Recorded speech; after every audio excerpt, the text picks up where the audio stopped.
নমস্কাৰ, আপোনালোক সকলোকে জেনচাইন চিভিল সাৰ্ভিসেছ একাডেমিলৈ স্বাগতম জনাইছো। আজি যিটো টপিকৰ ওপৰত আমি ডিছকাশ্যন কৰিম সেইটো হৈছে অৰ্থনীতি, আৰু মই আপোনালোকক অৰ্থনীতি পঢ়াম। মোৰ নাম হৈছে আলমাজ ফাতিন নিহাল, তো আপোনালোকে মোক আলমাজ ছাৰ বুলি মাতিব পাৰে। তো অৰ্থনীতি ভাৰতৰ বা চিভিল সাৰ্ভিস এক্সামবিলাকত বা লোকসভা পৰীক্ষাবিলাকত সেয়া লাগিলে APSCয়ে হওক বা UPSC হওক কিয় পঢ়োৱা হয় সেইটো ইম্পৰ্টেণ্ট। কাৰণ আপোনালোকে যেতিয়া APSC পাছ কৰিব, APSC যেতিয়া আপোনালোকে ক্ৰেক কৰিব, তে APSC ক্ৰেক কৰাৰ পাছত আপোনালোক কি হ'ব, এজন অফিচাৰ হ'ব, হয়নে? আপোনালোকে ক'ত যাব? ACSত যাব, APSত যাব, AFSত যাব, বা অন্য ধৰণৰ বেলেগ বেলেগ এলাইড সাৰ্ভিসেছ কিছুমান থাকে, যিবিলাক হওক BDO হওক, বেলেগ বেলেগ আৰু ধেৰ আছে, একাউণ্টেণ্ট আছে। তো এই ACS আৰু APS জনে কিয় অৰ্থনীতি পঢ়িব লাগে বা AFS জনে কিয় অৰ্থনীতি পঢ়িব লাগে, এনেইতো দিয়া নাই। তাত কিছুমানতো নিয়ম থাকিব যে আপুনি যেতিয়া এজন ACS হ'ব, সেই ACS জন যেতিয়া আপুনি হ'ব, তেতিয়া আপুনি কি কৰিব? এটা অঞ্চল আপুনি শাসন কৰিব, ঠিক আছে? এটা অঞ্চল আপুনি শাসন কৰিব, সেই অঞ্চলটোৰ অৰ্থনীতি কেনেকুৱা, সেই অঞ্চলটোত আপুনি ল এণ্ড অৰ্ডাৰটো আপুনি মানিব ঠিক কৰিব লাগিব, লগতে তাৰ সেই মানুহখিনিৰ অৰ্থনীতি কেনেকুৱা, তাত আমি কি চৰকাৰৰ কোনবিলাক স্কিম আমি তাত এপ্লাই কৰিম, সেই মানুহখিনি কিমান দৰিদ্ৰ সীমাৰেখাৰ ওপৰত আছে বা দৰিদ্ৰ সীমাৰেখাৰ তলত আছে, কিমান পাৰ্চেণ্টেজ মানুহে খেতি কৰে, কিমান পাৰ্চেণ্ট মানুহে ব্যৱসায় কৰে, এই সকলোবিলাক চোৱা চিতা কোনে কৰে? সেই সকলোবিলাক চোৱা চিতা কৰে অৰ্থনীতিয়ে। অৰ্থনীতিটো সেইকাৰণে আপোনালোকক চিভিল সাৰ্ভিস এক্সামবিলাকত পঢ়োৱা হয়, ঠিক আছে? সেয়া লাগিলে UPSC হওক, APSC হওক বা বিহাৰ পাব্লিক সাৰ্ভিসে হওক বা বেলেগ বেলেগ ধৰণৰ যিমানবিলাক আমাৰ ৰাজ্য আছে, ঠিক আছে? তো এই অৰ্থনীতিটো ইমান একেবাৰে সহজ বস্তু। অৰ্থনীতি আমি স্কুল বা কলেজত পঢ়ি আহিছো, যিসকলে আৰ্টছ বেকগ্ৰাউণ্ডৰ আছে তেওঁলোকে অৰ্থনীতি পঢ়িছে, কাৰণ হাই ছেকেণ্ডেৰীত আমাক অৰ্থনীতি পঢ়োৱা হয়। আৰু সেই তাৰে অলপ বেছিকে আমি যেনিবা APSCত পঢ়িম, অলপ বেছিকে পঢ়িম, ইমানো বেছিকে নহয়। আৰু অৰ্থনীতিটো একেবাৰে ইজি বস্তু। আপোনালোকে যদি আমাৰ লগত ক্লাছ কৰি থাকে, তো 1 মাহৰ ভিতৰত আপোনালোকক মই অৰ্থনীতি পুৰা বুজাই দিম। এটা গাধও অৰ্থনীতি বুজি যাব, যিমানটো লেভেলত অৰ্থনীতি আমি আপোনালোকক ভাঙি টুকুৰা টুকুৰকে বুজাম। তো ইয়াত এইখিনি যদি আপোনালোকে ক্লাছখিনি ডেইলি কৰে, ডেইলি ক্লাছখিনি কৰাৰ ফলত কি হ'ব, আপোনালোকৰ যিটো বেছিক আণ্ডাৰষ্টেণ্ডিং হ'ব, বেছিক আণ্ডাৰষ্টেণ্ডিঙৰ পৰাই আপোনাৰ প্ৰিলিমছৰ যিবিলাক কুৱেশ্যন থাকিব, কুৱেশ্যনবিলাক ক্লিক হৈ যাব, ঠিক আছে? তো এই চিলেবাছত কি আছে, আজি আমি প্ৰথমতে চিলেবাছটো চাই ল'ম যে ইয়াত কি কি থাকে অৰ্থনীতিত। প্ৰথমেতো অৰ্থনীতি কি আমি সেইটো জানিব লাগিব। অৰ্থনীতি কি আমি ফাৰ্ষ্টতে সেইটো জানিব লাগিব, অৰ্থনীতি কি। তাৰপিছত আহিব আমাৰ ৰাষ্ট্ৰীয়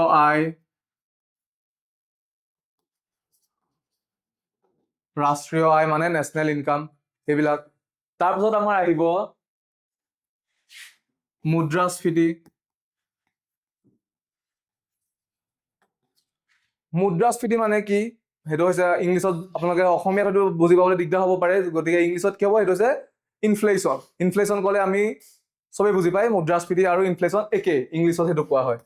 তাৰপাছত আমাৰ ইয়াত আৰু কি আহিব, আমাৰ বেংকিং চিষ্টেমবিলাক আহিব, যে আমাৰ বেংক এটা লাগে, আমাক এখন যিহেতু ৰাজ্য আছে, ৰাজ্যখনৰ এটা ডাঙৰ বেংক লাগে, সেই বেংকটোক আমি কওঁ SBI, state bank of India.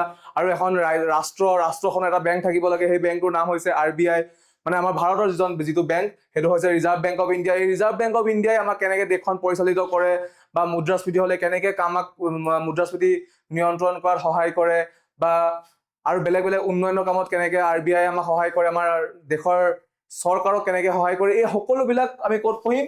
আমি এই বেংকিং চিষ্টেমত পঢ়িম, ঠিক আছে? আপোনালোকে হয়তো দেখিছে যে বহুত বেংক কি হয়, কলেপছ হৈ যায়, মানে বেংকবিলাকে ভালদৰে কাম কৰিব নোৱাৰে। তো কিয় কাম কৰিব নোৱাৰে সেইখিনি আমি পঢ়িম। বেংকে লোন দিয়ে আমাক, সেইখিনি আমি পঢ়িম, কেনেকৈ লোন দিয়ে আমি সেইখিনি পঢ়িম। তাৰপিছত আপোনালোকে চাগে নামটো শুনিছে বিজয় মালিয়া। বিজয় মালিয়া সেইজন মানুহ যিজন মানুহে ভাৰতৰ পৰা 9,000 কোটি টকা লৈ পেলাই পলাই দিলে, ঠিক আছে? তো সেই যে 9,000 কোটি টকা লৈ তেওঁ পলাই দিলে ভাৰতৰ পৰা, তো তাৰ ফলত আমাৰ ইয়াত কি প্ৰভাৱ পৰিলে, আমাৰ বেংকিং চিষ্টেমত কেনেকৈ এফেক্ট কৰিলে, তেওঁ ক'ৰ পৰা পইচা ল'লে, তো এইবিলাক গোটেই চিষ্টেমবিলাক আমি ক'ত পঢ়িম? বেংকিঙত। তো বেংকে মানে কাক কেনেকে লোন দিব, যাক তাকে যোনে বিচাৰে তাকে তেনেকে লোন দি দিব নোৱাৰে। তো সেইবিলাক আমি ভালদৰে পঢ়িব লাগিব অৰ্থনীতিত। আৰু এইবিলাক পঢ়াৰ পাছত এই বেংকিং চিষ্টেমৰ পৰাই APSC হওক বা UPSC হওক বা APSC হওক, ইয়াত কুৱেশ্যন আহে। APSC বা UPSC ইয়াত একদম পুৰা কুৱেশ্যন আহিবই। আৰু UPSC বেংকিং UPSC কাৰণে বহুত ফেভৰেট ছাবজেক্ট হয়, তেওঁলোকে ইয়াৰ পৰা প্ৰশ্ন সোধেই। তাৰপিছত আপোনালোকে চাগে শুনিছে GST reform, goods and services tax. তো এই গুডছ এণ্ড ছাৰ্ভিচ টেক্স সামগ্ৰী সেৱা কৰ বুলি কোৱা হয় ইয়াক, সামগ্ৰী সেৱা কৰ। এই সামগ্ৰী সেৱা কৰত কি হয় যে আমি প্ৰত্যেকটো বস্তুৰ ওপৰত যে আমি টেক্স দিওঁ, ইনডাইৰেক্ট হওক বা মানে প্ৰত্যক্ষ হওক বা পৰোক্ষ হওক, সেই টেক্সসমূহ যে আমি দিওঁ, কেনেকে দিওঁ, কাক দিওঁ, ঠিক আছে, সেইবিলাক থাকিব। তো আমি GST আমি কেন্দ্ৰীয় চৰকাৰক দিওঁ, ৰাজ্য চৰকাৰক দিওঁ। তো প্ৰত্যেকটো বিভাগকে আমি কি দিওঁ, কৰ দিওঁ। এই কৰখিনি আমি কেনেকে ভাগ কৰিম, তো সেই চিলেবাছত সেইটোৱে আছে। তাৰপাছত আৰু কি আছে, আৰু আছে আপোনালোকে চাগে শুনিছে যে আমাৰ ইয়াতে কি হয় যে আমাৰ কিছুমান গাড়ী থাকে, গাড়ীবিলাক চলি থকাৰ ফলত কি হয়, গাড়ীৰ মূল্যটো হ্ৰাস হৈ যায়। তো সেইটোক কোৱা হয় ডেপ্ৰিচিয়েশ্যন। তো ডেপ্ৰিচিয়েশ্যন তাৰ মানে হৈছে মূল্য হ্ৰাস।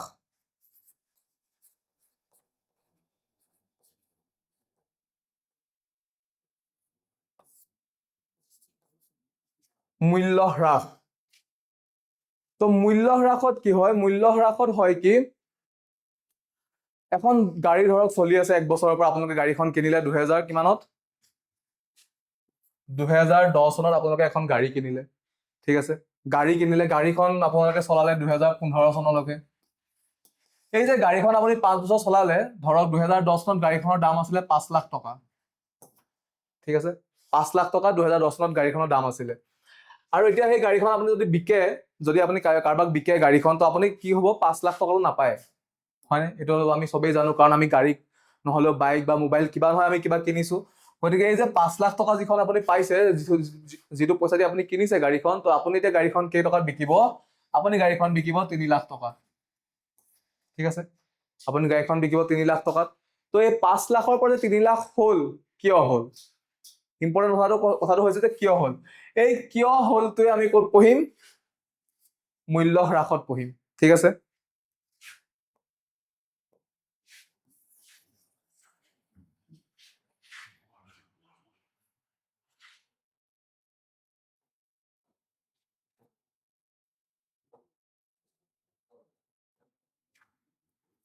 তাৰপিছত আপোনালোকে চাগে শুনিছে GDP, GNP। তো GDP মানে কি, gross domestic product. Gross domestic product মানে কি, আমি ডমেষ্টিক মানে কি, ডমেষ্টিক মানে হৈছে ঘৰুৱা, গ্ৰছ মানে হৈছে মুঠ, ঠিক আছে। তো আমি ঘৰত যিখিনি সামগ্ৰী উৎপাদন কৰিম, ঘৰত মানে আমাৰ নিজৰ ঘৰটো নহয়, ঘৰ মানে কি আমাৰ দেশখন, আমাৰ ভাৰতবৰ্ষত আমি কিমান বস্তু উৎপাদন কৰিম, সেই উৎপাদনখিনি লাগিলে দেশীয় হওক বা বিদেশীয় হওক, এই দুইটা প্ৰজাতিৰ মানে দুইটা মানুহে, দেশী মানুহজনেও হওক বা বিদেশী মানুহজনেও হওক, দুইজনে যদি বস্তু উৎপাদন কৰি আছে আৰু কিমান কৰি আছে, সেইটো যদি আমি চাওঁ বা কেলকুলেশ্যন কৰোঁ, তো সেইটো ক'ত হ'ব, এইটো হ'ব GDP। তো এইবিলাক আমি ডেফটত পঢ়িম ধুনীয়াকৈ। জাষ্ট আজি আপোনালোকক মই কথাখিনি কৈ দিছোঁ কেনেকৈ কি পঢ়িব লাগিব। GDP আছে, GNP আছে, তাৰপিছত NNP আছে, NDP আছে, national domestic product, net domestic product. তো এইবিলাক চব কি হ'ব, NNP, এইবিলাক আমি চব ইকনমিক্সত পঢ়িম, ঠিক আছে। এই সকলোবিলাক টপিক যিহেতু ইকনমিক্সত আছে, আৰু এইবিলাকৰ পৰাই GDP হওক, GNP হওক বা NNP হওক, NDP হওক, এইবিলাকৰ পৰাই APSCয়ে কুৱেশ্যন উঠায় প্ৰত্যেক বছৰে। ইয়াৰ পৰাই আপোনালোকে দেখিব, যেতিয়া আপোনালোকে যদি প্ৰিলিমছ দিব, এই বছৰটো আপোনালোকে নতুন হয়, গতিকে অহা বছৰ যেতিয়া দিব, তেতিয়া দেখিব যে এইবিলাক টপিকৰ পৰা আপোনালোকে যদি প্ৰিভিয়াছ ইয়াৰৰ কুৱেশ্যনবিলাক, PYQ বিলাক আপোনালোকে যদি চায়, আৰু সেইবিলাক যদি আপোনালোকে যদি ভালদৰে চায়, তো ইকনমিক্সৰ ছেকশ্যনৰ পৰা এইবিলাক যিবিলাক ক্ষেত্ৰ আছে, এই ক্ষেত্ৰসমূহৰ পৰা বেছি প্ৰশ্ন উঠা দেখা যায়, ঠিক আছে।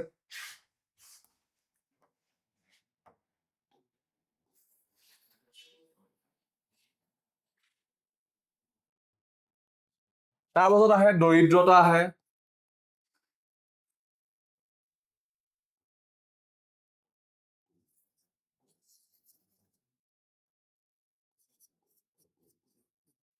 দৰিদ্ৰতা, তাৰপিছত আহিব নিবনুৱা সমস্যা, তাৰপাছত আহিব আমাৰ পঞ্চবাৰ্ষিক পৰিকল্পনা,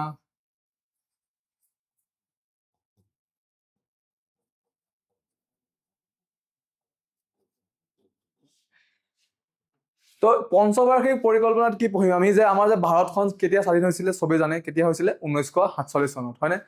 তো 1947 চনত যে আমাৰ ভাৰতবৰ্ষ স্বাধীন হ'ল, তো স্বাধীন হোৱাৰ সময়ত ব্ৰিটিছে যে আমাৰ ভাৰতবৰ্ষখন এৰি থৈ গ'ল, সেই এৰি থৈ যোৱা ভাৰতবৰ্ষখনত একো নাছিলে। কি আছিলে? একো নাছিলে। কাৰণ তেওঁলোকে কি হ'ল, চব অলৰেডি তেওঁলোকে লুটি লৈ গ'ল, চব লুটি লৈ গ'ল যি যি আমাৰ ৰাজহুৱা সম্পত্তি আছিলে। তো ভাৰতবৰ্ষখন চলিবৰ কাৰণে সেইটো সময়ত আমাৰ বহুত দিগদাৰ হৈছিলে, কাৰণ ইমান ডাঙৰ এখন দেশ হয় ফাৰ্ষ্ট কথা, আৰু নতুন নতুনকে স্বাধীন হৈছে। স্বাধীনো কেনেকে হৈছে? যুদ্ধ কৰি। সেইটো ডাঙৰ যুদ্ধৰ কথা কোৱা নাই, যুদ্ধ কৰিয়ে, মানে আপোনাৰ কণ্ডল হৈছিলে, ঘৰুৱা কণ্ডল। কাৰ কাৰ মাজত হৈছিলে? জিন্না আৰু মানে মুছলিম লীগ আৰু কংগ্ৰেছ। তো এই দুইটাৰ মাজতে কি হৈছিলে? ক্লেছ হৈছিলে, আৰু ক্লেছ হোৱাৰ ফলতে কি হৈছিলে? ভাৰতবৰ্ষখন দুভাগ হৈছিলে। আৰু বহুত কিবা কাৰণ আছে, এইবিলাক আপোনালোকক যেতিয়া ইতিহাস পঢ়োৱা হ'ব, ইতিহাসত এইবিলাক বুজোৱা হ'ব কেনেকে কি হৈছিলে। জাষ্ট বুজি লওক যে যেতিয়া ভাৰতবৰ্ষখন স্বাধীন হৈছিলে, তো দুইখন দেশ যিহেতু ছেপাৰেট হৈছিলে, আৰু দুইখন দেশৰে যি আমাৰ সম্পত্তি আছিলে সেই সম্পত্তিসমূহ ভাগ হৈছিলে। আমাৰ পইচাই হওক, লাগিলে সেয়া আমাৰ চিপাহীয়ে হওক, তো চব ভাগ হৈছিলে বস্তুবিলাক। তো এই ভাগ হোৱাৰ ফলত কি হ'ল, আমাৰ নতুনকে যিখন আমাৰ ভাৰতবৰ্ষ গঠন হৈছে 1947 চনৰ 15 আগষ্টত, তো সেই ভাৰতবৰ্ষখন চলিবৰ কাৰণে পইচাৰ অভাৱ হৈছে, আৰু মানুহবিলাকক খানাৰ অভাৱ হৈছে। তো তেতিয়া কি হ'ল, তেতিয়া ভাৰতবৰ্ষখন চলিবৰ কাৰণে 1952 চনৰ পৰা পঞ্চবাৰ্ষিক পৰিকল্পনা আৰম্ভ হৈছিলে। আৰু সেই পৰিকল্পনাবিলাক পঞ্চবাৰ্ষিক এই কাৰণেই কোৱা হয়, কাৰণ পঞ্চ মানে কিমান? আমি সকলোৱে জানো পঞ্চ মানে 5। তো পঞ্চবাৰ্ষিক পৰিকল্পনা মানে হৈছে যে 5 বছৰৰ কাৰণে এখন চৰকাৰ যেতিয়া গঠন হ'ব, সেই চৰকাৰখনে সেই 5 বছৰত সেই দেশৰ জনসাধাৰণৰ কি ধৰণে কল্যাণ সাধন কৰিব, সেইখিনিয়ে হৈছে পঞ্চবাৰ্ষিক পৰিকল্পনা। ঠিক আছে?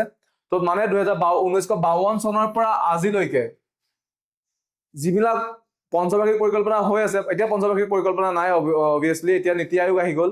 তো পঞ্চবাৰ্ষিক পৰিকল্পনা কেতিয়ালৈকে চলিলে, কি কি হ'ল, গৰিবী হাটাও মুভমেণ্ট কেতিয়া ষ্টাৰ্ট হ'ল, তো সেইবিলাক কেতিয়া কেতিয়া আহিলে, বা কোনটো শ্লোগান ক'ত কি শ্লোগান দিছিলে, কোনটো পঞ্চবাৰ্ষিক পৰিকল্পনাত কোনে কি কৈছিলে, তো এইবিলাক সকলো আমি পঢ়িম।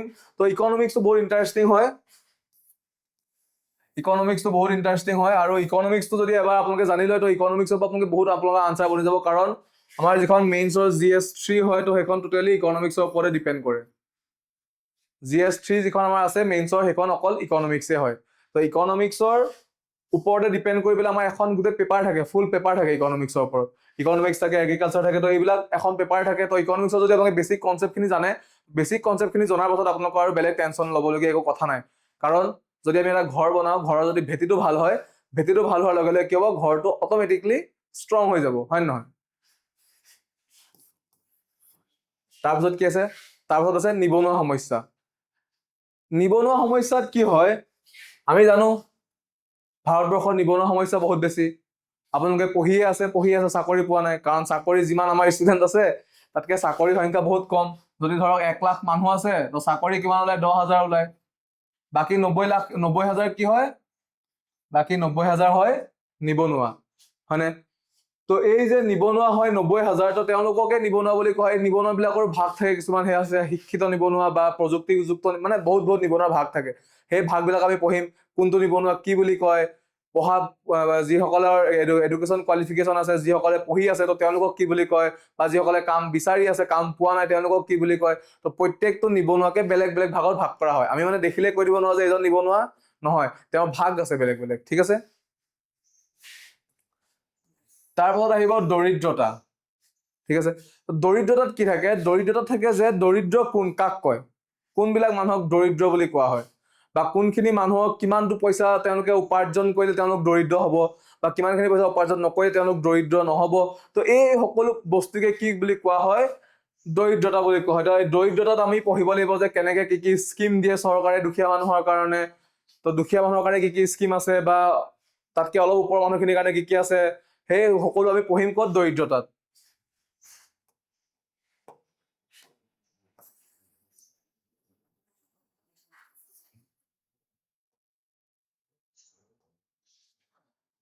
তাৰপিছত আছিলে আঁচনিসমূহ।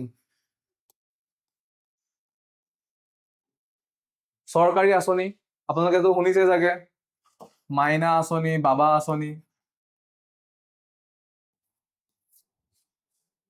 মাইনা আৰু বাবা আঁচনি কি? হিমন্ত বিশ্ব শৰ্মা ডাঙৰীয়াৰ নেতৃত্বত ছোৱালীসকললে আৰু ল'ৰাসকললে আগবঢ়োৱা কিছুমান আঁচনি। ঠিক আছে, ছোৱালীসকললে কিয় আঁচনি দিছিলে? যাতে তেওঁলোকে পঢ়া শুনা কৰিব পাৰে, সোনকালে ঘৰৰ পৰা বিয়া দি নিদিয়ে মাক দেউতাকে। তো ইয়াত কোনখিনি ছোৱালী আছে? ক্লাছ 10 to 12, 12 to গ্ৰেজুৱেশ্যন, আৰু গ্ৰেজুৱেশ্যনৰ পৰা post graduation PG। UG PG আৰু ক্লাছ 10 to 12 লৈকে যিখিনি ষ্টুডেণ্ট আছিলে, তো ছোৱালী ষ্টুডেণ্ট, তেওঁলোকক প্ৰথমতে কি দিছিলে? এই নিযুত মাইনা আঁচনিখন দিছিলে। ঠিক আছে, নিযুত মাইনা আঁচনিত কি হয়? তেওঁলোকক কিমান পইচা দিয়ে? ক্লাছ 10 to 12ক গ্ৰেজুৱেশ্যন লেভেলত কিমান পইচা দিয়ে, PG লেভেলত কিমান পইচা দিয়ে, এইখিনি আমি পঢ়িম। আৰু এই নিযুত মইনাৰ পৰাই যোৱা বছৰ আগবছৰ APSCয়ে প্ৰশ্ন সুধিছিলে। ঠিক আছে, মানে 2023ত আহিছিলে নিযুত মাইনা আঁচনিৰ পৰা প্ৰশ্ন। সেইটো প্ৰিলিমছতো আহিছিলে আৰু মেইনছতো লিখিব আহিছিলে নিযুত মাইনা আঁচনিৰ বিষয়ে। ঠিক আছে, নিযুত মাইনা আঁচনিৰ বিষয়ে প্ৰিলিমছতো আহিছিলে, সুধিছিলে যে কেনেকুৱা কি আৰু অসুবিধা, আৰু মেইনছত তাৰ বিষয়ে লিখিব আহিছিলে। তো এইবাৰ ল'ৰাসকলৰ বাবে যিহেতু বাবা আঁচনি দিছে, তো ইয়াতো কিবা বাবু আঁচনি, বাবা নহয়, বাবু আঁচনি। বাবু আঁচনিত কিয় বাবু আঁচনি সেইবিলাক থাকিব, সুধিব কিয় দিছে। কিছুমানটো পাৰ্সপেক্টিভ লৈ পেলাই দিব, কিছুমান কাৰণৰ ভিত্তিতহে এখন আঁচনি দিয়া হয়। এনেইতো মন গৈছে মানে আঁচনি দি নিদিয়ে, কিবা কাৰণতে আঁচনি দিব লাগিব। তো এই যে আঁচনিবিলাক দিছে, কিয় দিছে, সেইবিলাক আমি পঢ়িম। ঠিক আছে, তাৰপাছত কি হয়, ধৰক আমাৰ লাখপতি বাইদেউ দিছে, বেলেগ কিছু অৰুণোদয় দিছে, অৰুণোদয়, লাখপতি বাইদেউ, এইবিলাক কাক দিছে? তিৰোতাসকলক দিছে। তো তিৰোতাসকলক কিয় দিছে সেইটো ইম্পৰ্টেণ্ট, যে যিহেতু তেওঁলোকৰ ইনকাম নাই, গতিকে সেই পইচাটো দি তেওঁলোকে কিবা এটা নিজৰ খৰচ উলিয়াব পাৰিব। ঠিক আছে, সেইবিলাক দিছে। তাৰপৰা বিধৱা পেঞ্চন, বিধৱা আঁচনি আছে, বিধৱা পেঞ্চন বুলি কোৱা হয় তাক। ঠিক আছে, তো এইবিলাক বিধৱা পেঞ্চন যেতিয়া মানে আপোনাৰ ধৰক হাজবেণ্ডজন ঢুকাই গ'ল, তিৰোতাগৰাকী বিয়া হোৱা নাই, তেতিয়া তেওঁলোকক বিধৱা আঁচনি দিয়ে। তো এইবিলাক আঁচনিবিলাক আমি যিটো আমি এটা টপিক থাকিব, সেই তাত টপিকবিলাকত পঢ়িম। সেয়া লাগিলে আমাৰ কেন্দ্ৰীয় হওক বা ৰাজ্যিক হওক, সেই সকলো আঁচনি আমি কয়, সেইবিলাক সকলো বস্তু আমি ক'ত পঢ়িম? এই আঁচনিত পঢ়িম। ঠিক আছে, তো এইটো হৈছে মোটা এটা চিলেবাছ। তো ইয়াৰ ভিতৰত আৰু কিছুমান বস্তু সোমাই থাকিব, যিখিনি আমি যেতিয়া আমি ব্ৰেকডাউন কৰি গৈ থাকিম বস্তুবিলাক, যে ইয়াত কি আছে বা কেনেকে ভিতৰৰ বস্তু তেওঁলোকে আপোনালোকক দেখুৱাই। এতিয়া জাষ্ট এইটো কি? এইটো হৈছে ট্ৰেইলাৰ, পিকচাৰ আভি বাকী হে। ঠিক আছে, তো এই ট্ৰেইলাৰটো এই কাৰণেই যে ভয় খাব নালাগে। ঠিক আছে, ভয় খাব নালাগে। ইকনমিক্সটো আটাইতকৈ ইজি। ইকনমিক্সটো আমাৰ ইজি ছাবজেক্ট নাই, কাৰণ আপোনালোকে ইয়াত একো মুখস্থ কৰিব নালাগে। ফাৰ্ষ্ট কথা, চব যদি একবাৰ বুজি যায় ক্লাছত, বুজি যোৱাৰ পাছতেই কোনো কথা নাই আৰু। যেতিয়া বুজি যোৱাৰ পাছত আৰু কোনো কথা নাই। বুজি যোৱাৰ পাছত আপোনালোকে নপঢ়ক, আপত্তি নাই, কিন্তু সেই যেতিয়া আপোনালোকে বুজোতে ভালকে বুজি ল'ব লাগিব। কাৰণ ইকনমিক্সটো যিমান সহজ বুজিবৰ কাৰণে, সিমান সহজো পাহৰিবৰ কাৰণে। যদি আপোনালোকে নপঢ়ে বহুত দিন, তেতিয়া কি হ'ব? ইকনমিক্সটো পুৰা মাথাৰ পৰা ওলাই গুচি যাব। তেতিয়া আমাৰ চিলেবাছটো হৈ গ'ল, যে কেনেকে কি হ'ব।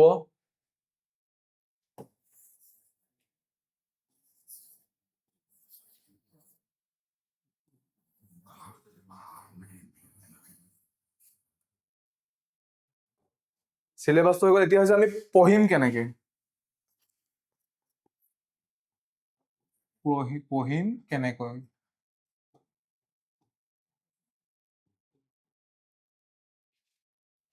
সেইটো চিলেবাছটো কৈ দিলেও নহ'ব, পঢ়িবতো লাগিব। পঢ়িব কোনে? আপোনালোকে, হয় নে নহয়? আমাৰ কাম কি? আমাৰ পঢ়োৱা, আৰু আপোনালোকৰ কাম কি? পঢ়া, হয় নে নহয়?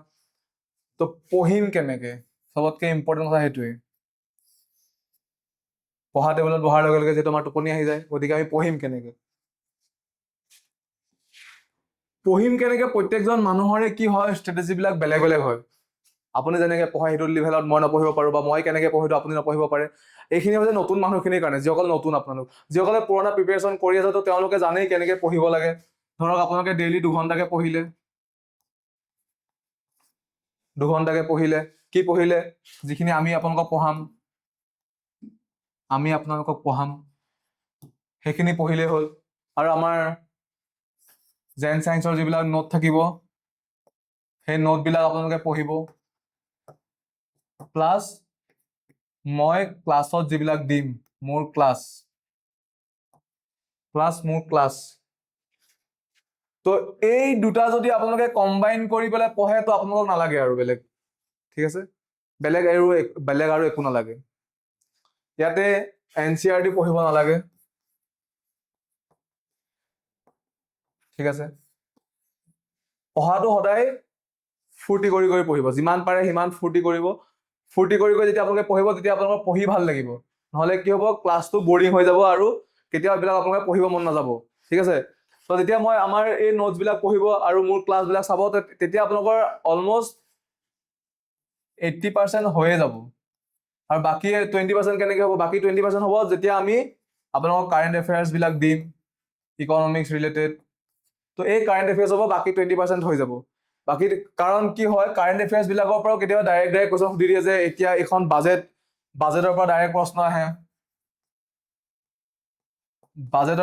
প্ৰশ্ন আহে যে বাজেটখনত কিমান কি হৈছিলে তো কিমান বাজেটত ঘাটা হৈছে কিমান বাজেটত লাভ হৈছে ৰাজকোষীয় ঘাটি কিমান তো এইবিলাক সকলো আমি পঢ়িম ঠিক আছে তো এইবিলাকত পঢ়োতে কি হ'ব এই বাজেটৰ পৰা ডাইৰেক্ট যিখিনি প্ৰশ্ন থাকিব সেইখিনি আমাৰ কাৰেণ্ট এফেয়াৰ্ছত কৰাই দিয়া হ'ব আৰু এই কাৰেণ্ট এফেয়াৰ্ছৰ পৰা বাকী আপোনাৰ 20% হৈ যাব তো আপোনালোকৰ টোটেল মিলাই কিমান হ'ল 100% বাকী আপোনালোকৰ কি হ'ল 100% হৈ গ'ল তো এতিয়া গেৰাণ্টি এইটো নহয় যে মই যিখিনি পঢ়াম এইখিনিয়ে APSCত আহিব ঠিক আছে এইটো কোনো আপোনালোকক গেৰাণ্টি দিব নোৱাৰে এক্সেপ্ট ভগৱান আমি ভগৱান নহয়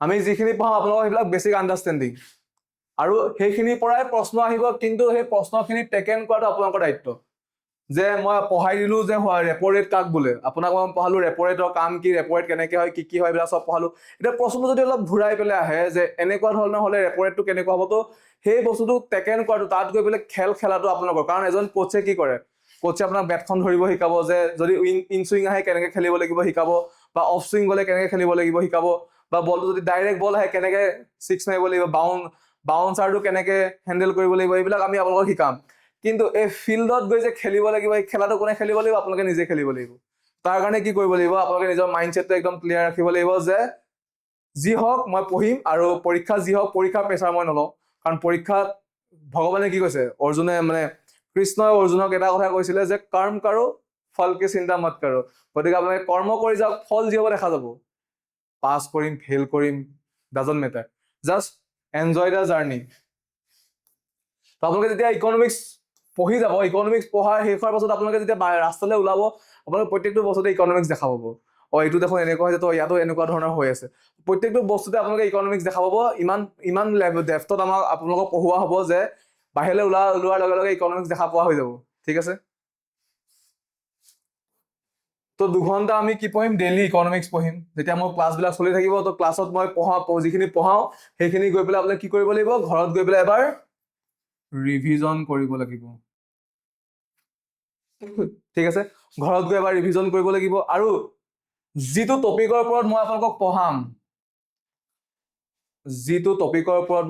পঢ়াম সেই টপিকটোৰ লগালগ মই কিছুমান আপোনালোকক MCQ দিম ক্লাছতে দিম যে মই আপোনালোকক টপিকটো পঢ়ালো আৰু সেই টপিকটোৰ ওপৰতে প্ৰশ্ন হ'ব মই ঘৰৰ পৰা বনাই নানো যে যদি ধৰক আজি মই আপোনালোকক ৰেপো ৰেট পঢ়াইছো আৰু ৰেপো ৰেটৰ ওপৰতে কিবা এটা প্ৰশ্ন মই পঢ়োৱাৰ পৰাই দি দিলো তো সেই প্ৰশ্নবিলাক আপোনালোকে কি কৰিব লাগিব সেই প্ৰশ্নবিলাক আপোনালোকে নোট ডাউন কৰিব লাগিব মানে লিখি ল'ব লাগিব ঠিক আছে এইবিলাক কোনো প্ৰিভিয়াছ ইয়াৰ কুৱেশ্যন নহয় এইবিলাক PYQ নহয় এইবিলাক মোৰ নিজৰ প্ৰশ্ন হ'ব যিবিলাক মই মানে ক্লাছতে আপোনালোকক লিখাই দিম ঠিক আছে অন দা স্পট হ'ব এইবিলাক তো সেই টপিকটোৰ ওপৰত বেছ কৰি হ'ব তো এনেকুৱা ধৰণৰ প্ৰশ্নবিলাক কি হয় ৰিপিট হোৱাৰ চান্স কম থাকে মানে ধৰক মোৰ মাইণ্ডত আহিছে এইটো প্ৰশ্নটো তো এইটো বেলেগৰ মাইণ্ডত নাহিবও পাৰে একেটা লেভেলৰ প্ৰশ্নই ঠিক আছে আপোনালোকে এইটো পাৰিব পাৰে নোৱাৰিব পাৰে তো নোৱাৰিলেও কোনো কথা নাই কাৰণ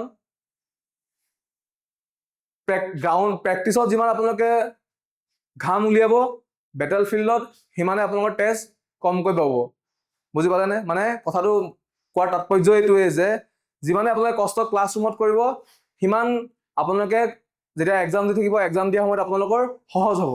ঠিক আছে?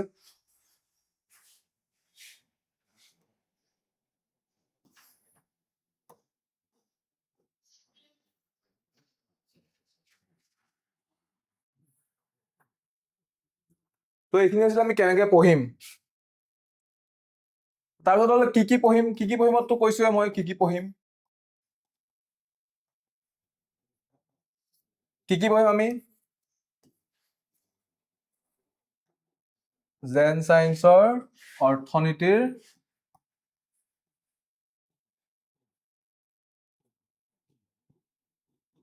কিতাপ। ঠিক আছে?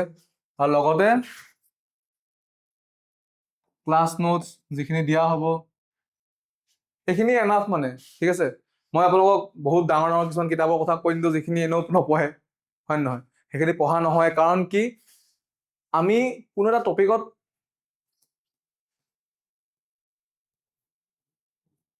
PhD কৰিব নালাগে। আমি প্ৰত্যেকটো টপিকৰ 80%, 70% সেই সিমান মান জানিলে আমাৰ কাম খতম মানে। ঠিক আছে? আমি চব প্ৰত্যেকটো বস্তু অলপ অলপ জানো, কোনো এটা বস্তুৰ আমি মাষ্টাৰ হ'ব নাযাওঁ। আমি প্ৰত্যেকটো বস্তুৱে সেয়া লাগিলে অৰ্থনীতি হওক, লাগিলে পলিটি হওক, ইতিহাস হওক, জিঅ'গ্ৰাফী হওক, এনভাইৰনমেণ্ট হওক, প্ৰত্যেকটো বস্তু আপোনালোকে পঢ়িব লাগিব আৰু বহুত বেছিকৈ পঢ়িব লাগিব। তো অভাৰঅল চব বস্তু যেতিয়া আপোনালোকে পঢ়িব, তেতিয়া আপোনালোকৰ কি হ'ব, আপোনালোকে নিজেই গম পাই যাব যে কোনটো বস্তু কিমান পঢ়িব লাগে। তো আমাৰ এই যিখিনি আমাৰ নোটছ, এই নোটছখিনি চাফিচিয়েণ্ট, মোৰ দেন চাফিচিয়েণ্ট মানে। এইখিনি পঢ়িলে হৈ যাব। ঠিক আছে? আৰু যিখিনি মই ক্লাছত লিখাম সেইখিনিৰ পৰা পঢ়িলে হৈ যাব। যিমান আপোনালোকৰ নোটছ কম হ'ব, সিমান আপোনালোকৰ ৰিভিজনত সহায় হ'ব। কাৰণ প্ৰিলিমছৰ আগদিনাখন মানে প্ৰিলিমছৰ সেই এসপ্তাহত আপোনালোকে চব বস্তু ৰিভিজন দিব লাগিব। তো ৰিভিজন যদি আপোনালোকে বহুত বেছি কিতাপ পঢ়ে, তেতিয়া কি হ'ব, ৰিভিজনত আপোনালোকৰ দিগদাৰ হ'ব। আপোনালোকে চান্দনী চকটো চাইনা চিনেমাখন চাইছে চাগে? তাত লাষ্টৰ ফালে এটা ডায়লগ আছিলে যে তই এইটো মুভ, এটা মুভ তই 1000 বাৰ কৰিছ নে তই 1000টা মুভ একবাৰ কৰিছ, সেইটো ডিপেণ্ড নকৰে। তই যদি এটা মুভ 1000 বাৰ কৰিছ, তো সেই এটা মুভে তই এটা মানুহক মাৰি পেলাব পাৰিবি। মুভ মানে কি, তই এটা কাম কিমান বাৰ কৰি আছ। মানে কথাটো হৈছে যে ধৰক আপুনি 10টা কাম এবাৰহে কৰিছে, কিন্তু আপুনি এটা কাম 10 বাৰ কৰিছে। তো আপুনি পাৰ্গত কিহত, সেই এটা কামত। সেই কামটো যদি আহে, আপুনি মানে সেই কামটো পাই চব শেষ কৰি পেলাব পাৰিব, চবকে পিছ পেলাই দিব পাৰিব। কিন্তু যদি আপুনি 10টা কাম একবাৰ কৰিছে, তো আপুনি এটা কামো ভালকে নাজানে তাৰমানে। ঠিক আছে? তো সেইকাৰণে যিখিনি নোটছ দিয়া হ'ব, সেই নোটছখিনি আপোনালোকে ডেইলি পঢ়ক। পঢ়ি এনেকুৱা হৈ যাব যে একদম পেজ নাম্বাৰলৈকে মনত থাকি যাব লাগিব। ঠিক আছে? তো তেতিয়া আপোনালোকৰ কি হ'ব, তেতিয়া আপোনালোকে নিজে বস্তুবিলাক বুজি পোৱা হৈ যাব। এটা বস্তু আপুনি এবাৰ পঢ়িলে বুজি পোৱা নাই, দুবাৰ পঢ়িলে বুজি পোৱা নাই, 3বাৰ পঢ়ক, 4বাৰ পঢ়ক, 5বাৰ পঢ়ক, বুজি নোপোৱালৈকে পঢ়িয়ে থাকক। তাৰপিছত আপোনালোকে বুজি পেলাই নিজে তাৰ অৰ্থ নিজে উলিয়াব পাৰিব। ঠিক আছে? তো আমাৰ যিখিনি আমাৰ চিলেবাছ আছিলে, চিলেবাছটো আপোনাক মই বুজাই দিলোঁ। নেক্সট আমাৰ যেতিয়া ক্লাছ হ'ব, তো নেক্সট ক্লাছত আমি অৰ্থনীতি কি, অৰ্থনীতিৰ কাম কি, কেনেকৈ অৰ্থনীতি পঢ়িব লাগে, অৰ্থনীতিৰ মডেলসমূহ কি, সেইবিলাক আমি পঢ়িম। যে তাত কিছুমান মডেল থাকে, যে ধৰক আমাৰ পুঁজিবাদী অৰ্থনীতি কি, সমাজবাদী অৰ্থনীতি কি, মিশ্ৰ অৰ্থনীতি কি, বেংকিঙত হওক ৰেপ' ৰেট কি বা ৰিভাৰ্ছ ৰেপ' ৰেট কি, কেনেকৈ ৰেপ' ৰেটে কাম কৰে, তো এইবিলাক সকলো আমি পঢ়িম। ঠিক আছে? তো নেক্সট ক্লাছত আকৌ লগ পাম। তেতিয়ালৈকে আমাৰ ক্লাছটো এনজয় কৰক। ঠিক আছে?